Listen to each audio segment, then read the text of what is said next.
படத்துல goose bumps இல்லடா, goose bumps தான்டா படமே இருக்கு அப்படின்ற மாதிரி சூர்யா அவர்களோட சரியான கம்பேக்கு சிங்கம் 2க்கு அப்புறமேட்டு தலைவனுக்கு எந்த ஒரு படமே தேட்ரிக்கலாக நல்லா அமையவே இல்லை. இந்த படம் சொல்லி தட்டி தூக்கியிருக்காரு. ஆர்ஜே பாலாஜி அவர்கள் வில்லனிசத்தில் மிரட்டி விட்டுருக்காரு. அப்படியே சத்யராஜை பார்த்த மாதிரி இருந்துச்சு. அப்படி காமெடி நக்கல் கலந்த மாதிரி சூப்பராகவே பண்ணியிருக்காரு. இந்த படத்துக்கு மெயின் தூணாக இருந்தது கண்டிப்பாக பின்னாடி ஒருத்தன் வாச்சிக்கிட்டே இருப்பான், பாடிக்கிட்டே இருப்பான். அந்த தம்பி தான் சாய் அபேங்கர்.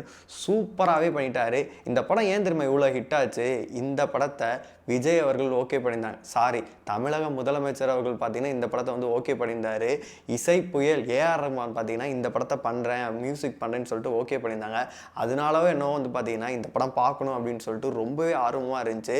நேற்று என்னதான் ஆனாலும் இந்த படம் ரிலீஸ் ஆக போச்சு ஃபீல் பண்ணிட்டு இருந்தாங்க. அன்பான ஃபேன்ஸ் எல்லாமே ரொம்பவே வருத்தத்தில் இருந்தாங்க. ஆனால் சொல்லி வச்ச மாதிரி இன்றைக்கி வந்து பார்த்தீங்கன்னா ரிலீஸ் ஆச்சு. வேற லெவலில் இருந்துச்சு. அதுவும் கடைசியில் வந்து ஒரு 10 நிமிஷம்லாம் வந்து பார்த்தீங்கன்னா கருப்பன் வந்து இறங்குறான். அதெல்லாம் தேட்டர்லாம் தெரிச்சுக்கிட்டு போகிற மாதிரி இருந்துச்சு. இந்த படத்தில் உள்ள பாசிட்டிவ் ப்ளஸ் எல்லாத்தையுமே வந்து பார்த்திங்கன்னா ஃபுல்லாகவே நம்ம பார்த்தரலாம்.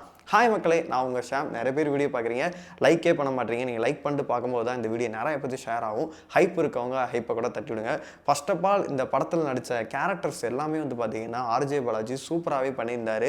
ஒருத்தர் கேரக்டர் கூட சும்மா வந்து போகுது, இல்லைப்பா நல்லா இல்லைப்பா அப்படின்ற மாதிரி எதுவுமே கிடையாது. எல்லாரோட கேரக்டரும் வந்து பார்த்திங்கன்னா ஸ்ட்ராங்காகவே இருந்துச்சு. இப்போ லப்பர் பந்து படத்தில் வந்து பார்த்திங்கன்னா சஸ்திகா வந்து நீங்கள் எப்படி பார்த்துருந்துருப்பீங்க, ஒரு மாதிரி வந்து பாசிட்டிவான கேரக்டரை பார்த்துருப்பீங்க. இந்த படத்தில் அப்படியே டைமென்ஷனே மாற்றி ஒரு நெகட்டிவ் கேரக்டரில் பார்ப்பீங்க. ஆர்ஜே பாலாஜி ஒரு நாள் காமெடி பண்ணிடுறாரு, ஏதோ ஒரு கருத்து சொல்லிட்டு இருப்பாரு, இல்லை ஒரு படத்தில் வந்து பார்த்தீங்கன்னா ஒரு சின்ன ரோல் வேற மாதிரி ஒன்று பண்ணியிருப்பாரு அப்படின்ற மாதிரி தான் நீங்கள் பார்த்துருப்பீங்க. ஃபர்ஸ்ட் டைமாக வில்லனிக்காக பண்ணும்போது அவருக்கு எப்படி இருக்கும் அப்படின்னு நான் பார்க்கும்போது எனக்கு வந்து சத்யராஜ் வந்து கண்முன்னா வந்து போனார். அவரோட குசும்பு லொல்லு அப்படி என்னங்கம்னே ஓங்க அப்படின்ற மாதிரி வந்து அந்த இவர் மணிவண்ணனோட ஒரு சேர்ந்து ஒரு காம்போ பண்ணுவார்ல, அந்த மாதிரி விஷயங்களையும் கொஞ்சம் எடுத்துக்கிட்டாரு. இவரோட ஸ்டைல்லே வந்து பார்த்தீங்கன்னா நிறைய எடுத்துக்கிட்டாரு. அது வந்து பார்த்தீங்கன்னா செம்மையாகவே ஒர்க் அவுட் ஆகிருந்துச்சு. நிறைய பேர் வந்து நிறைய விதங்கள் வந்து இந்த ட்ரெய்லர் இருந்தோன்னு சொன்னாங்க, இல்லை ஆர்ஜே பாலாஜிக்கு வந்து வில்லனிசம் வந்து செட் ஆகாது, அவர் தான் அந்த படத்துக்கு மிகப்பெரிய ஒரு வில்லனாக இருக்க போகிறாரு, படம் அவ்வளோதான் அப்படின்ற மாதிரிலாம் சொன்னாங்க. ஆனால் லைட்டாக எனக்கு ஒரு ஹோப் இருந்துச்சு, தலைவன் இது பண்ணாமல் இறங்க மாட்டான். சூர்யா சார் எப்படி வந்து இந்த இது உனக்கு தான்ப்பா நல்லாயிருக்கும் அப்படின்னு சொல்லிட்டு அவரும் எப்படி ஒத்துக்கிட்டு பண்ணார். ஓப்பனிங் ஒரு ஃபஸ்ட்டு ஒரு காமனே இருந்துச்சு, சூர்யா சாரே இல்லாமல் படம் நகருது பார்த்தீங்கன்னா அவ்வளோ ஒரு சூப்பராக சுறுசுறுப்பாக நகருது. அந்த எல்லா இடத்துலையுமே வந்து பார்த்தீங்கன்னா படத்தை தூக்கி பிடிக்கிறது ஆர்ஜே பாலாஜி அவர்கள் தான் செம்மையாகவே பண்ணியிருந்தார். அதுவும் அவரோட பேர் வரப்போ ஒரு QR கோடு வரதாக இருக்கட்டும், சின்ன சின்ன விஷயங்கள்லாம் வந்து பார்த்திங்கன்னா சூப்பராகவே பண்ணியிருந்தார் சூர்யா சார். இந்த படத்துக்காக வந்து பார்த்திங்கன்னா கடவுள் இறங்கி வராருங்க. அவர் எப்படி அந்த கேரக்டர் எப்படி இருக்க, ஒரு சின்னதாக ஒரு பிசுறு தட்டினா கூட வந்து பார்த்தீங்கன்னா டே நடாது அப்படின்ற மாதிரி இருக்கும். உங்களுக்கு எந்த இடத்துலையுமே வந்து பார்த்தீங்கன்னா என்ன கடவுளால் இது பண்ண முடியாதா அப்படின்ற ஒரு விஷயமே தோணவே தோணாது. ஏன்னா அதுக்கான பேக்ரவுண்ட் ஒர்க் வந்து பார்த்தீங்கன்னா ஆர்ஜே பாலாஜி சூப்பராகவே பண்ணி வச்சுருப்பாரு.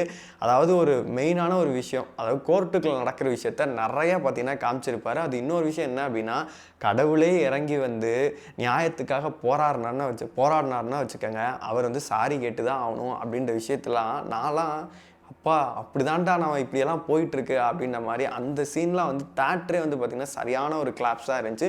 சின்ன சின்ன இடத்துல வந்து பார்த்திங்கன்னா வந்து நிறைய விஷயங்களை வந்து அவர் சொல்ல வந்திருக்காரு. அது எல்லாமே சூப்பராகவே இருந்துச்சு. அந்த ஒரு பொண்ணுக்காக வந்து போராடுற விஷயங்கள் வந்து பார்த்திங்கன்னா இவர் எந்த அளவு கொண்டு போகிறாரு அப்படின்லாம் டீட்டெயிலாக வந்து பார்த்திங்கன்னா அழகாகவே காமிச்சிருப்பார். எந்த ஒரு இடத்துலையுமே வந்து பார்த்திங்கன்னா போரே அடிச்சிருந்திருக்காரு. திரிசா இந்த படத்துக்கு வந்து பார்த்திங்கன்னா சப்போர்ட்டிவாக செமையாகவே பண்ணியிருந்தாங்க. நட்டி அவர்கள் வந்து பார்த்திங்கன்னா ஜட்ஜ் ரோல் பண்ணியிருக்காரு, அவர் சூப்பராக பண்ணியிருந்தார்.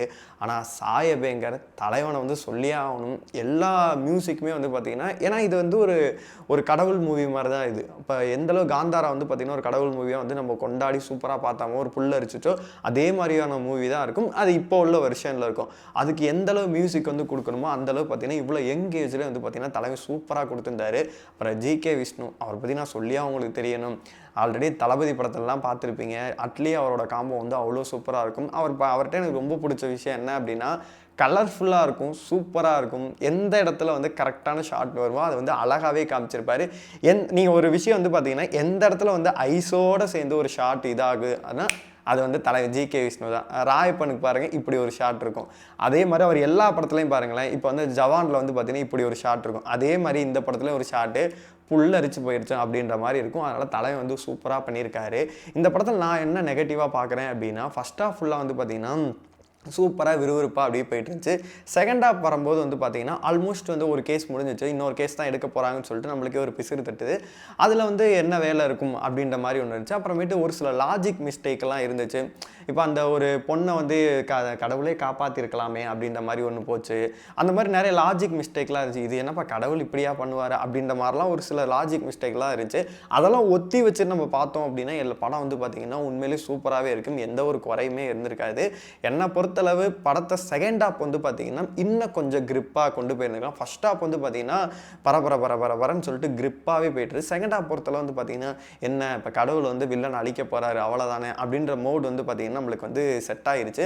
அந்த இடத்துல வேற ஏதாச்சும் ஒரு விஷயத்தை வந்து லாஜிக் மிஸ்டேக் இல்லாமல் வேற எதுவும் வந்து ஆர்ஜே பாலாஜி வந்து கையாண்டிருந்தாரு அப்படின்னா இன்னுமே சூப்பராக இருக்கும். சர்ப்ரைஸ் எலிமெண்ட்டாக லியோவோட இருக்குது. ஸ்பாய்லர் தான் இருந்தாலும் நீங்கள் தேட்டரில் லியோவோட ஒரு எலிமெண்ட் இருக்குது, சிங்கமோட ஒரு எலிமெண்ட் இருக்குது. நிறைய விஷயங்கள் வந்து பார்த்தீங்கன்னா அவரே வந்து அவர் பேசின விஷயங்களை அவரே வந்து பார்த்தீங்கன்னா கலாச்சும் வச்சுருந்தாரு. அதெல்லாம் வந்து பார்த்தீங்கன்னா சூப்பராகவே இருந்துச்சு. கிளைமேக்ஸ் வந்து பார்த்தீங்கன்னா அந்த 10 நிமிஷம் வந்து பார்த்தீங்கன்னா அவ்வளோ சூப்பராகவே பண்ணியிருந்தாரு. அதுக்கு முன்னாடி அந்த ப்ரீ கிளைமேக்ஸில் வந்து ஏதாச்சும் விஷயங்களை வந்து சேஞ்ச் பண்ணி இந்த கோர்ட்டை மாற்றுன்னு சொல்லிட்டு ஒரு விஷயங்கள்லாம் பண்ணுவாங்க. அதுக்கு வேற மாதிரி எதுவும் மெனக்கெட்டு இன்னும் கொஞ்சம் பண்ணியிருந்தாரு அப்படின்னா கண்டிப்பாகவே வந்து படம் பார்த்தீங்கன்னா இன்னுமே சூப்பராகவே இருந்திருக்கும் அப்படின்ற மாதிரி தான் எனக்கு தோணுது. நீங்கள் சொல்லுங்கள், உங்களை பொறுத்த வரைக்கும் இந்த படம் பார்த்துருந்தீங்க அப்படின்னா உங்களுக்கு எந்த அளவுக்கு கனெக்ட் ஆகுது? ஏன்னா நம்ம குலசாமியாக நிறைய பேர் கற்பசாமி அதெல்லாம் இருக்கும். அப்படியே வந்து டிவோஷனலாக வந்து பார்த்தீங்கன்னா நம்மளுக்கு ஃப்ளாஷ்பேக் எல்லாம் போக ஆரம்பிச்சிச்சு. அதெல்லாம் நிறைய பேர் கனெக்ட் ஆச்சு அப்படின்ற மாதிரி சொன்னாங்க. இந்த படத்தை நீங்கள் பார்த்துருந்தீங்க அப்படின்னா உங்களோட கருத்துக்கள் எல்லாத்தையுமே மறக்காமல் கமெண்ட் பாக்ஸில் சொல்லுங்கள். நீங்கள் படம் பார்த்துட்டு வந்து இந்த ரிவ்யூ பார்த்தீங்க அப்படின்னா இன்னுமே உங்களுக்கு கனெக்ட் ஆகும் அப்படின்னு நினைக்கிறேன். படம் பார்க்கறதுக்கு முன்னாடி பார்த்தீங்க அப்படின்னா நான் ஸ்பாய்லர்ஸ் எதுவுமே சொல்ல அப்படின்னு நினைக்கிறேன். பார்த்துட்டு வந்து மறக்காமல் கமெண்ட் பாக்ஸில் சொல்லுங்கள்.